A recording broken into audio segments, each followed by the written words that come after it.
If I could start with an important commodity for Guyana, rice. Under the PPP civic government, we are seeing improvement in farmers' investment in the rice industry in Guyana. With policies supported from the government, there have been improved output and improvement in the ability of the country to compete in the world rice market. Due to continued improvements in rice varieties, production practices, and milling efficiencies, Guyana continues to be a strong competitor in the world export market for rice. Rice production reached a record high of 725,282 metric tons, January to December 2024. And I want to say that this is a record-breaking production. Since the introduction of rice production in our country, we have surpassed the 700,000 ton mark.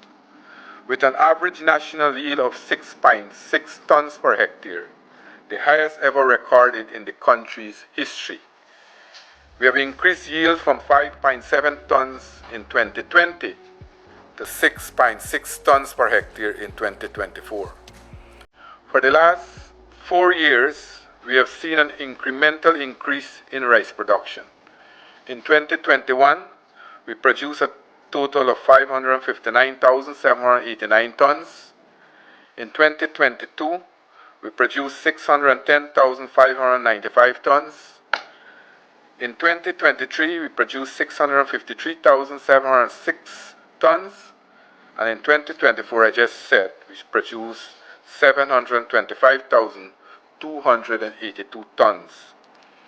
We have exported 425,490 tons of rice and byproduct to 30 countries with a value of $254,036,050 United States dollars from January to December. We have also seen a number of new markets that we have captured. We have also seen tremendous improvement in the farmers' lot. For example, we were able to settle the APNU-AFC mismanagement of the Panama and the Petro-Caribbean deal that was signed under the previous PPP civic government. When the APNU-AFC assumed office, these two markets were the two most lucrative markets for the farmers that were negotiated by the PPPC government. They have lost those markets. This mismanagement of these markets resulted in non-payments to farmers. For example, for the Panamanian market, the farmers were owed $1.5 billion.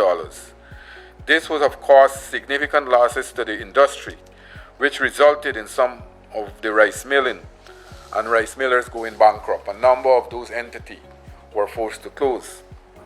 With the intervention of the President and the PPP civic government, we were able to settle the Panamanian rice problem, and this happened in 2018. So the farmer had to wait 6 years for the Panama debt of $1.5 billion to settle. And in September of this year, we were able to pay the 19 rice millers and exporters who would have exported their paddy and rice to Panama in 2018. Those were settled by the PPP civic government. Then again, you know for a fact that under the previous government, we lost the Petro-Caribbean market. And as a result of that, a number of farmers were owed because they would have purchased from a number of millers were owed, they would have purchased from the farmers paddy, and 27 farmers and 5 millers were owed a total of $437 million. Here again, we had to work overtime to get this matter resolved, and only last Saturday I was able to meet with those farmers. I met with them and we were able to execute that payment of $437 million to 27 farmers and 5 millers.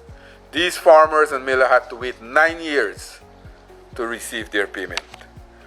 Also in the area of rice, we have seen new varieties were developed over the last 3 years. For this year 2024, we have developed a new variety, the 𝐙𝐿DB18, with a yield potential of 7 to 9 tons per hectare. This was launched in October of 2024. Since 2020, we have released 3 new varieties, 𝐙𝐿DB16, 𝐙𝐿DB18, and the biofortified rice 𝐙𝐿DB17. All have yield potential between 7 to 9 tons per hectare. And the biofortified rice is where we now grow in the zinc, the supplement in that variety.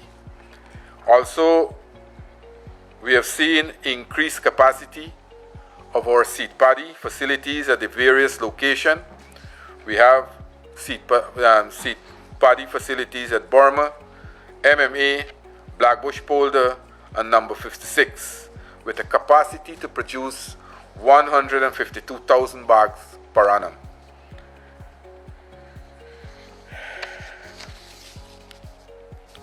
Government assistance. We have also, as I said, we must never forget what has happened to the rice farmers between 2015 to 2020.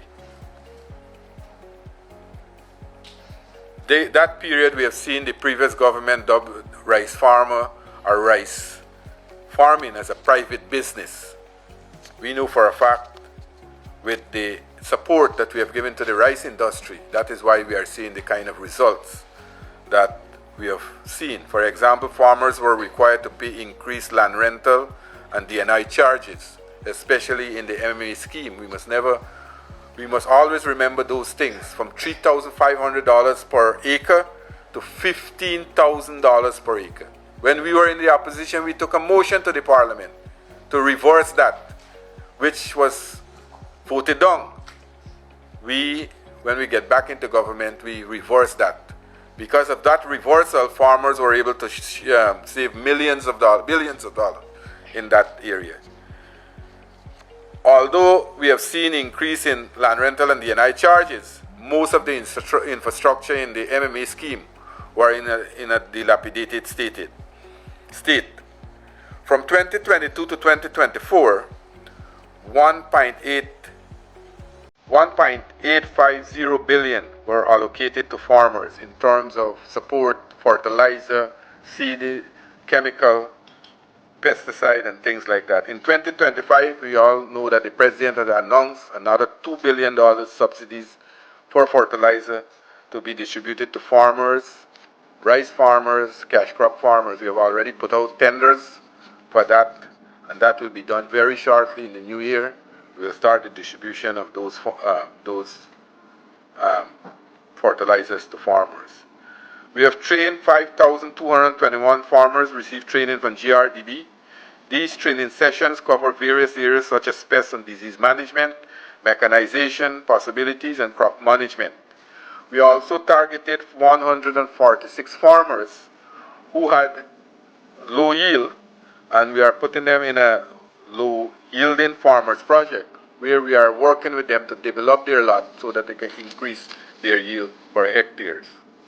So that by itself, in the rice industry, we have seen tremendous improvement. We have seen tremendous progress this year.